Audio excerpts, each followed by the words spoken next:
The desert wind carried dust and the smell of gunpowder as Marine Sergeant Sarah Martinez crouched behind a crumbling concrete wall. Her squad of 8 soldiers was pinned down in what used to be a small village outside Fallujah. The enemy had them surrounded on 3 sides and ammunition was running dangerously low. Sarah wiped sweat from her forehead and checked her rifle. She had been in combat for 2 years, but nothing had prepared her for this. The mission was supposed to be simple: escort the medical supplies to the forward operating base and return before sunset. But intelligence had been wrong. Very wrong. The attack started at noon when they were halfway through the village. Insurgents had set up an ambush using the abandoned buildings as cover. Now, 4 hours later, her squad was trapped with no way out. Private Johnson was wounded in the leg, and Corporal Williams had taken shrapnel in his shoulder. They needed medical attention, but the nearest help was 15 miles away. Sarah's radio crackled with static. Lieutenant Colonel Hayes' voice came through, barely audible over the interference. "Bravo team, what's your status?" "We lost contact 3 hours ago. Sir, we're trapped in grid reference 347221. 8 soldiers, 2 wounded.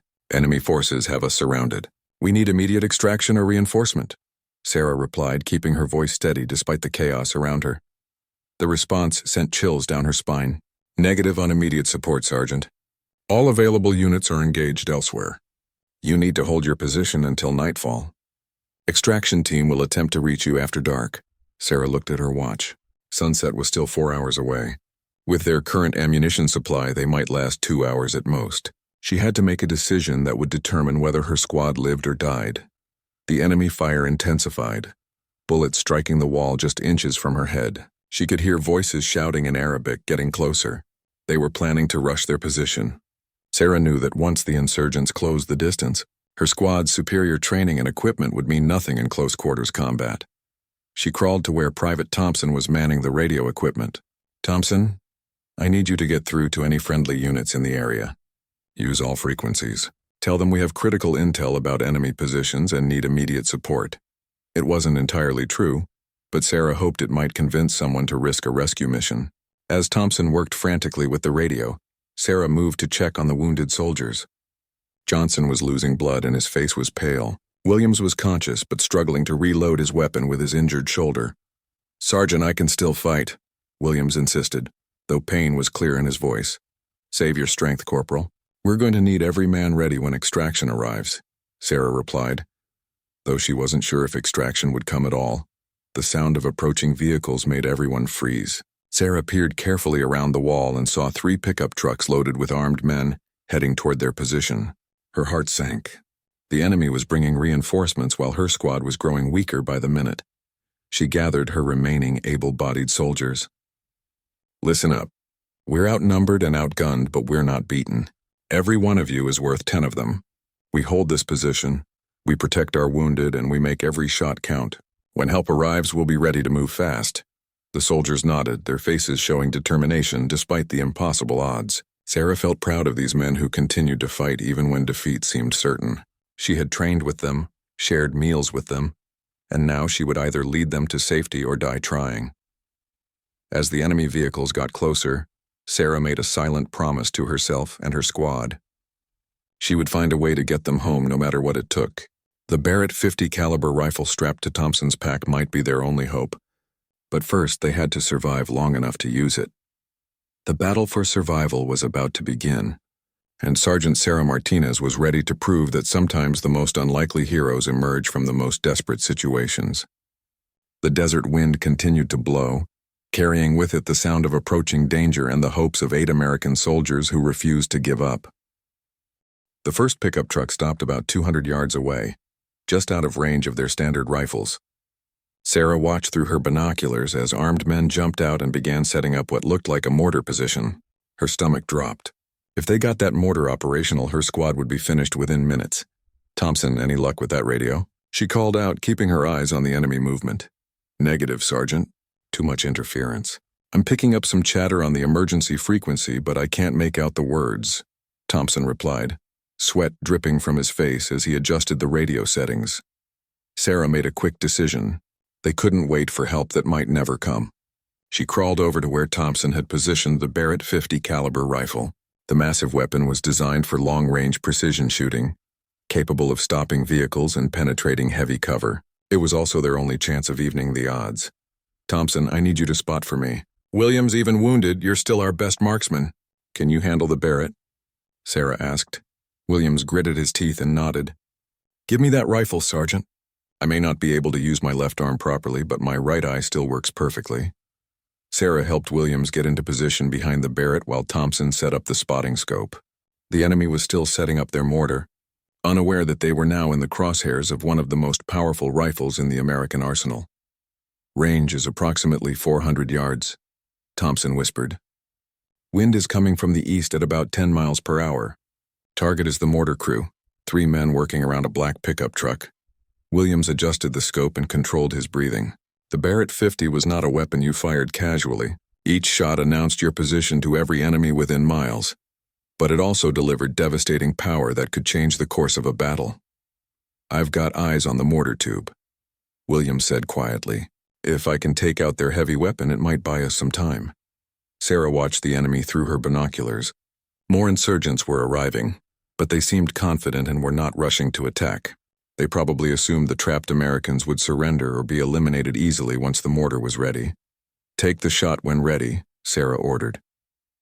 The Barrett 50 roared like thunder, the massive muzzle blast sending up a cloud of dust around their position. Through her binoculars, Sarah saw the mortar tube explode into pieces as the heavy bullet struck it dead center. 2 of the enemy soldiers were thrown to the ground by the blast. The effect on the insurgents was immediate and dramatic. They had not expected the Americans to have such firepower. Men who had been standing in the open suddenly scrambled for cover, shouting orders and pointing in their direction. "Outstanding shot, Williams," Sarah said. "Thompson, keep spotting. We need to make them think twice about rushing our position." But their celebration was short-lived. The enemy quickly regrouped and began spreading out, making it harder to target them effectively. Worse, Sarah could see more vehicles approaching from the north. They had bought themselves some time, but the fundamental problem remained. They were still surrounded and outnumbered. Private Johnson, despite his leg wound, had managed to crawl to a position where he could provide covering fire with his M4 rifle. "Sergeant, I count at least 30 hostiles now, maybe more. They're trying to flank us from the east side." Sarah surveyed their situation. The Barrett had given them a psychological advantage, but ammunition for the powerful rifle was limited. They had maybe 10 rounds left for it, and once those were gone, they would be back to fighting a superior force with inferior weapons. "Everyone listen up," Sarah called to her squad. "That shot let them know we're not going down easy, but they'll be more careful now. We need to use the Barrett strategically. Save it for their vehicles or when they mass for an attack. Make every shot count because we won't get many chances." The radio suddenly crackled to life. Thompson's face lit up as he listened to the transmission. "Sergeant, I'm getting something. It's faint, but I think it's a friendly unit asking for our position." Sarah grabbed the radio handset. "Any friendly unit, this is Bravo Team. Grid reference 347221. 8 soldiers trapped and surrounded. We have wounded and are running low on ammunition. Request immediate assistance." The response was barely audible through the static, but Sarah caught enough words to understand. There was a patrol about 10 miles away, but they were also engaged with enemy forces. No immediate help was available, but they would try to send support if they could break free from their own fight. Sarah handed the radio back to Thompson and looked at her squad. These soldiers had followed her through hell, and she wasn't about to let them down now. The Barrett 50 had proven they could hurt the enemy, but they needed to be smart about how they used their remaining advantages. As the sun began its descent toward the horizon, casting long shadows across the desert, Sarah knew the real test was yet to come. The enemy would attack before nightfall, and when they did, her squad would need every ounce of courage and skill they possessed to survive until help arrived. The enemy began their coordinated attack just as the sun reached its lowest point in the sky. Sarah watched through her binoculars as insurgents moved from building to building, using the abandoned village structures as cover while they closed the distance to her squad's position. "They're coming from 3 directions," reported Private Davis, who was positioned at the eastern corner of their defensive perimeter. "I count 12 on my side, maybe more behind the buildings." Sarah quickly assessed the situation.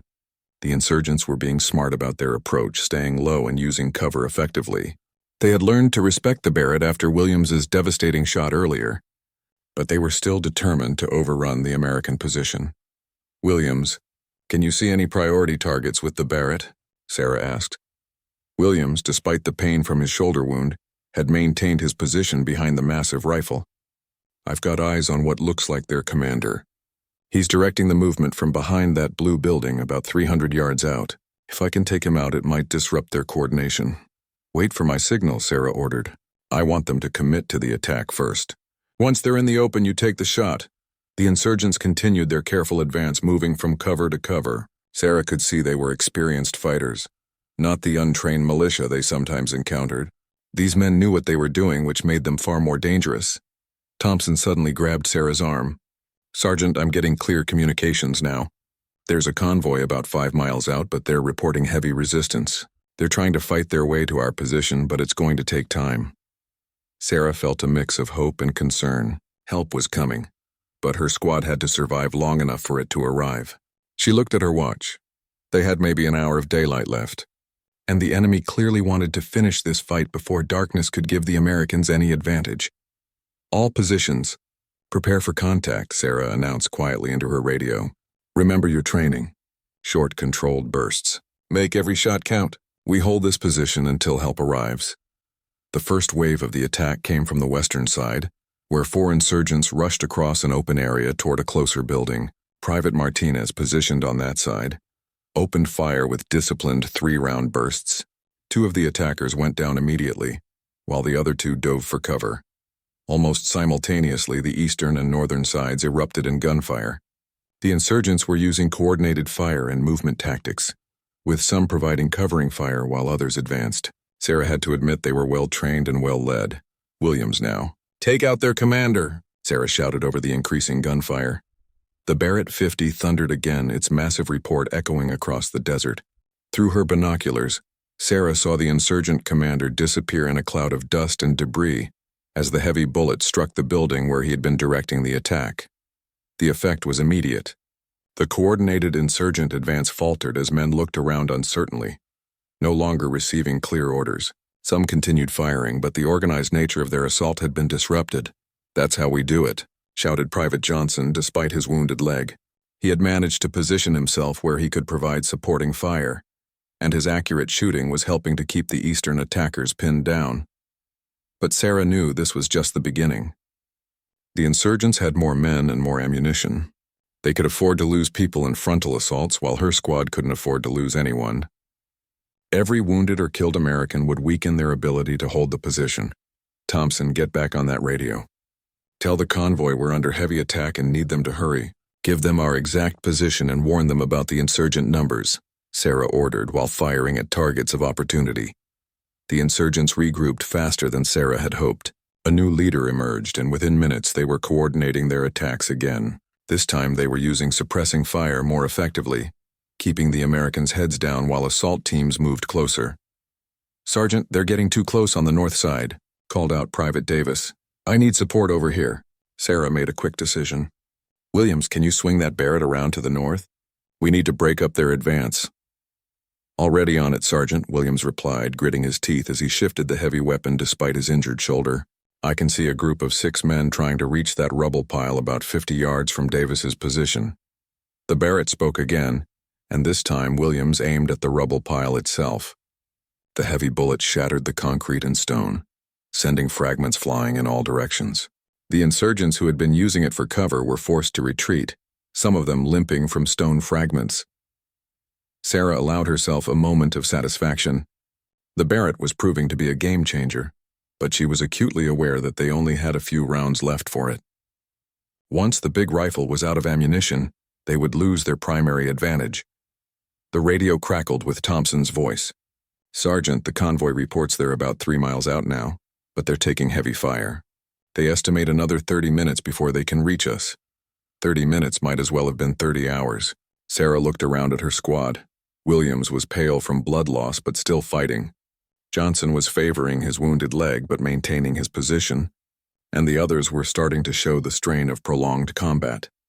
Their ammunition was running dangerously low, and the enemy seemed to have unlimited resources. As if reading her thoughts, the insurgents launched their most coordinated attack yet. This time they came from all three directions simultaneously, using covering fire and grenades to suppress the American positions while assault teams rushed forward. Sarah raised her rifle and prepared for what might be their final stand. The Barrett 50 had bought them time and inflicted serious damage on the enemy. But now it would come down to determination, training, and a little bit of luck to survive until help arrived. The coordinated insurgent assault was unlike anything Sarah's squad had faced so far. Grenades exploded around their position, sending concrete fragments and dirt flying through the air. The enemy was using classic infantry tactics, suppressing fire from one direction while assault teams advanced from another. "Grenade left," shouted Private Davis as he spotted an insurgent preparing to throw an explosive device. Davis's quick reflexes and accurate shooting dropped the man before he could complete the throw. But the grenade still exploded harmlessly in the distance. Sarah moved between positions, directing her squad's fire and trying to identify the most dangerous threats. The insurgents were getting closer with each wave, and she could see that some of them were now within 50 yards of their perimeter. "Williams, we need that Barrett on the eastern approach. They're massing for a final rush," Sarah called out. Williams, his face now gray from pain and blood loss, struggled to reposition the heavy rifle. "Sergeant, I'm having trouble holding steady. My left arm is completely useless now." Without hesitation, Sarah crawled over to Williams's position. "I'll spot and help stabilize the rifle. You just focus on the trigger." Together, they managed to get the Barrett aimed at the eastern approach where a group of insurgents was preparing to rush across an open area. Williams controlled his breathing, waiting for the perfect moment when the targets would be most exposed. "Now," Sarah whispered. The Barrett's thunderous roar echoed across the battlefield once again. The massive bullet struck the lead insurgent and continued through him to impact the man behind, effectively stopping the entire rush. The psychological effect was as important as the physical damage. The remaining attackers scattered for cover, their coordinated advance broken. "Outstanding shot," Sarah said, but her celebration was cut short when she noticed Williams slumping against the wall. He was losing consciousness from blood loss. "Thompson, get over here and take over the Barrett," Sarah ordered while checking Williams's wounds. The corporal had been fighting despite serious injuries, but he was reaching his limits. Thompson crawled over, his radio equipment still strapped to his back. "Sergeant, I've never fired the Barrett before. I don't know if I can hit anything with it." "You don't have to be perfect," Sarah replied while applying pressure to Williams's shoulder wound. "Just put rounds downrange when I tell you. The sound alone will make them think twice about rushing us." The insurgents were regrouping again, but Sarah could sense their frustration. They had expected to overrun the American position quickly, but the Barrett 50 had cost them heavily in both casualties and morale. However, she also knew that desperate men often took desperate chances. Private Johnson called out from his position. "Sergeant, I can see vehicles moving in from the south. Looks like they're trying to get close enough to use vehicle-mounted weapons." Sarah grabbed her binoculars and confirmed Johnson's report. 2 pickup trucks with mounted machine guns were moving carefully through the village, using buildings as cover. If they got into position, their heavy weapons would be able to suppress the American position completely. "Thompson, I need you to target those vehicles. The Barrett can punch right through truck engines. Aim for the front of the trucks, below the windshield," Sarah instructed. Thompson nervously adjusted the Barrett's position. The massive rifle seemed too big for his slight frame, but he gamely tried to line up the shot. The first truck was about 200 yards away, moving slowly between buildings. "Take your time. Breathe steadily.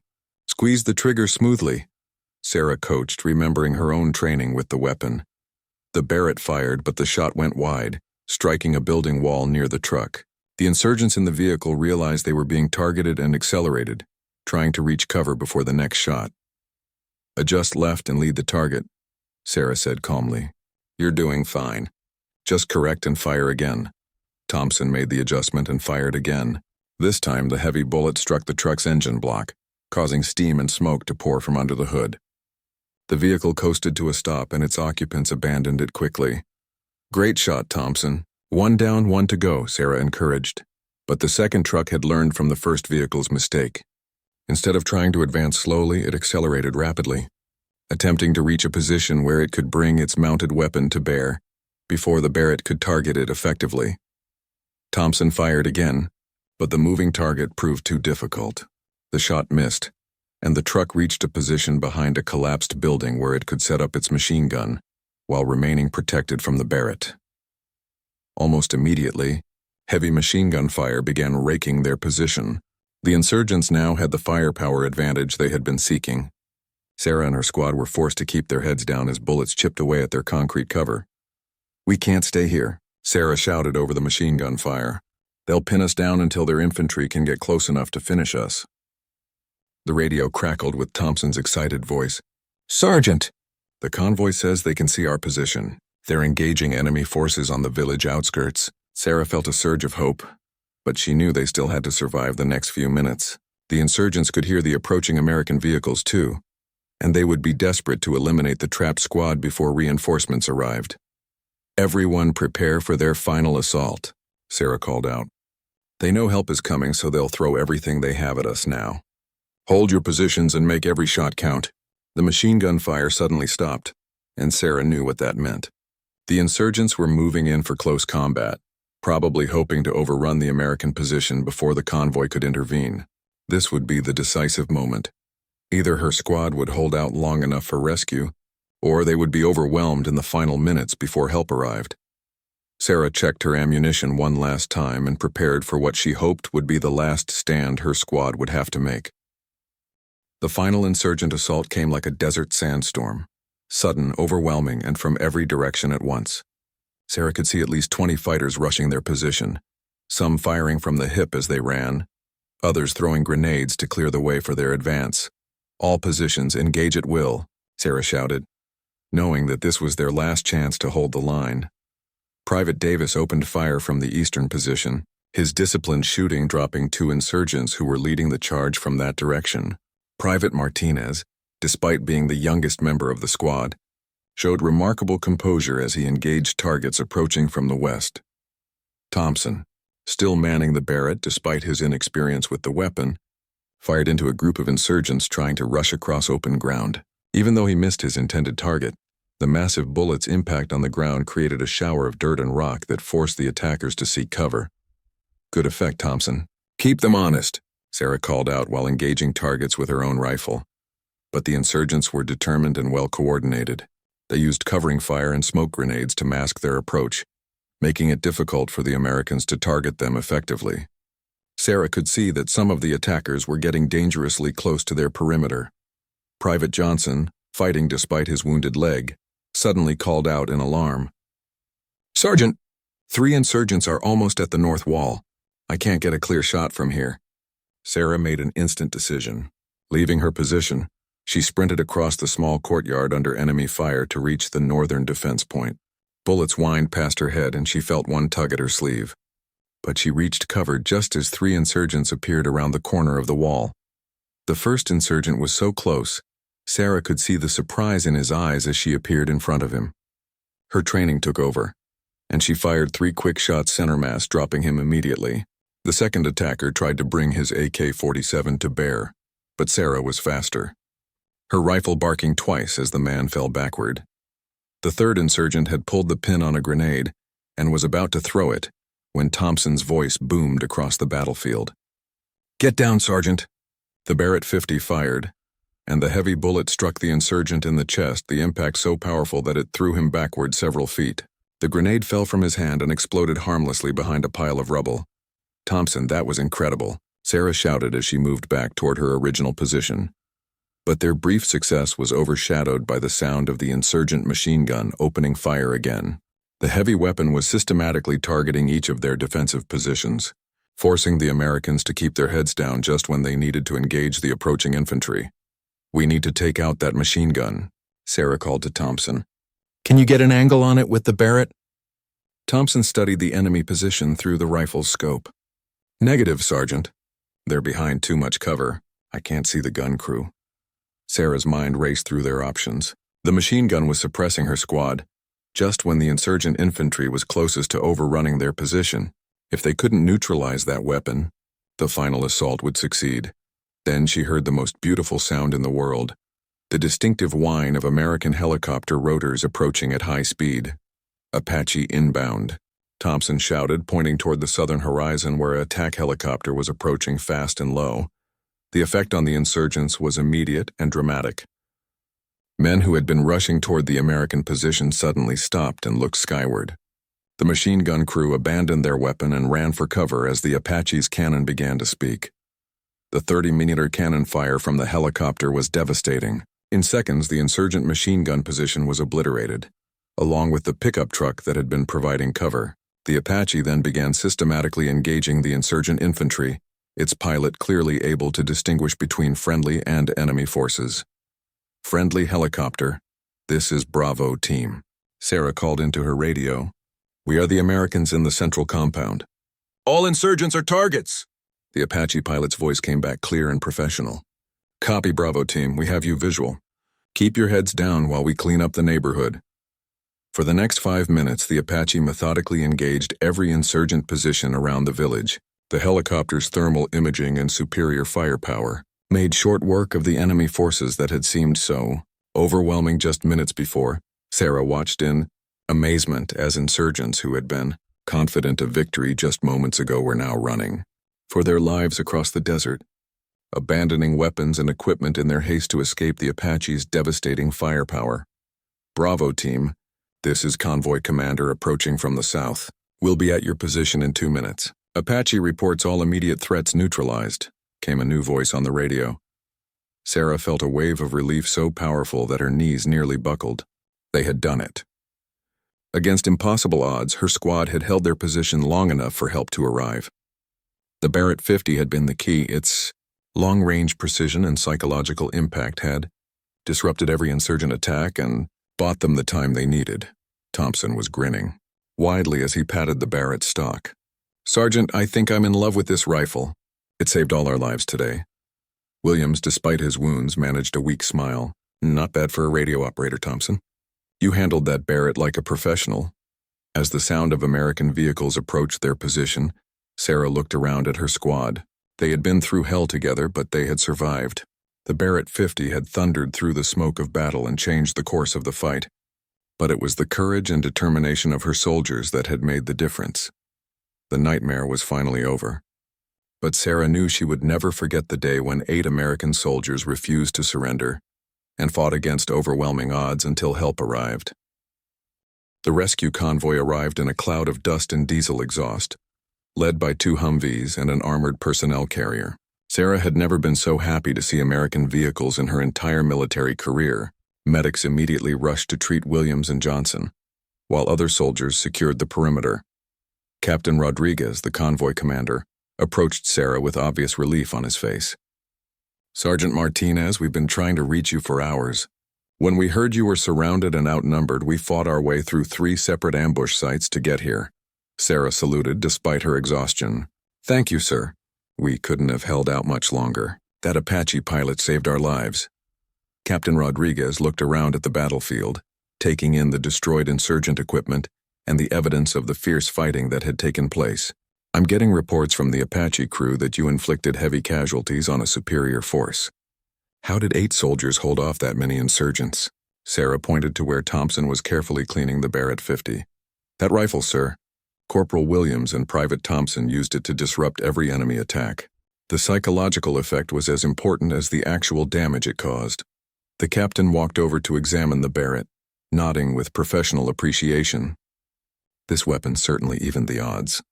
But equipment is only as good as the soldiers using it. Your squad showed remarkable courage today." While the medics worked on Williams and Johnson, Sarah gathered the rest of her squad for a quick debrief. She wanted to understand exactly what had happened and ensure that any lessons learned could be passed on to other units. "Thompson, you exceeded all expectations today," Sarah began. "You had never fired the Barrett before, but you adapted quickly and made shots that saved lives. How do you feel about the experience?" Thompson, still slightly in shock from the day's events, managed a tired smile. "Sergeant, I was terrified the entire time, but I kept thinking about letting down the squad. The Barrett is an amazing weapon, but I couldn't have done it without your coaching and the team's support." Private Davis spoke up. "Sergeant, what impressed me most was how you kept us focused on the mission, even when things looked hopeless. You never gave up, and that kept the rest of us fighting too." Captain Rodriguez, who had been listening to the conversation, approached Sarah. "Sergeant, I'll be writing a detailed report about this action. Your squad's performance today will be studied at the War College. You showed that with proper training, determination, and the right equipment, a small unit can overcome seemingly impossible odds. The medical evacuation helicopter arrived as the sun was setting, its rotors creating a whirlwind of dust and debris. Williams and Johnson were loaded onto stretchers, both conscious and stable. Williams grabbed Sarah's hand as the medics prepared to load him into the helicopter. "Sergeant, tell Thompson he's got a real talent with that Barrett. Maybe he should consider switching to infantry," Williams said with a weak grin. "I'll pass that along, Corporal. You just focus on getting better. The squad won't be the same without you," Sarah replied, surprised by the emotion in her voice. As the medical helicopter lifted off into the darkening sky, Sarah felt the full weight of the day's events settling on her shoulders. Her squad had faced annihilation and survived, but the experience had changed all of them. They had learned what they were truly capable of under extreme pressure. Captain Rodriguez called Sarah aside for a private conversation. "Sergeant, I want you to know that what happened here today is going to result in some significant recognition for your squad. The Barrett 50 may have provided the firepower, but your leadership kept these soldiers fighting when most people would have given up." 3 weeks later, Sarah stood in the formation area at Camp Liberty, wearing her dress uniform and feeling nervous. The ceremony was being attended by senior officers from across the theater, and word had spread about the action at the village. When her name was called, Sarah marched forward to receive the Silver Star for gallantry in action. But what made her proudest was watching as each member of her squad received recognition for their courage under fire. Thompson received a Bronze Star for his exceptional performance with the Barrett 50, despite having no prior training on the weapon. After the ceremony, Sarah found herself surrounded by young soldiers asking about the battle and the Barrett rifle. She realized that the story of 8 soldiers holding off a superior force had become legendary throughout the unit. "The most important thing to remember," Sarah told the eager young faces around her, "is that equipment alone doesn't win battles."